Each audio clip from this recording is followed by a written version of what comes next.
अथ चतुर्थोऽध्यायः। श्रीभगवानुवाच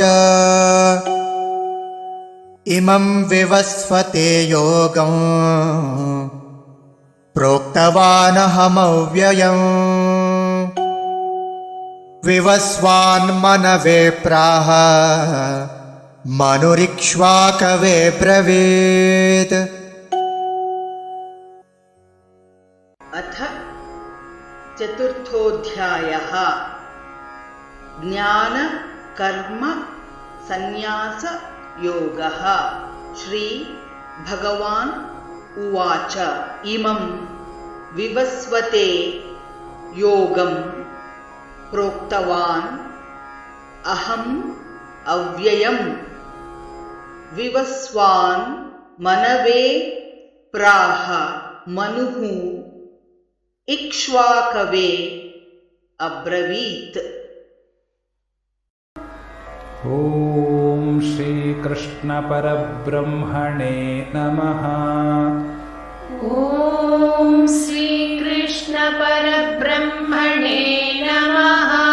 श्रीमद्भगवद्गीता श्रीमद्भगवद्गीता चतुर्थोऽध्यायः।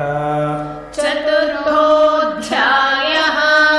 ज्ञानकर्मसन्न्यासयोगः। ज्ञानकर्मसन्न्यासयोगः। श्रीभगवानुवाच श्रीभगवानुवाच इमं विवस्वते योगम् इमं विवस्वते योगं प्रोक्तवानहमव्ययम्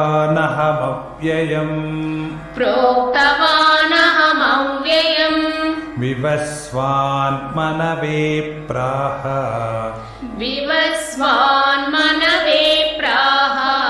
मनुरिक्ष्वाकवे ब्रवीत्।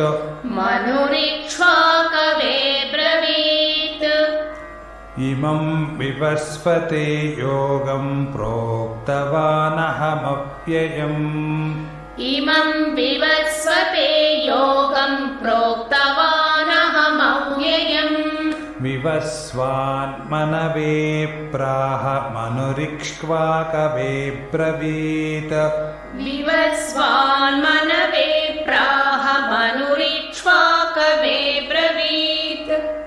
इमं विवस्वते योगं प्रोक्तवानहमव्ययम् विवस्वान्मनवे प्राह मनुरिक्ष्वाकवे ब्रवीत्।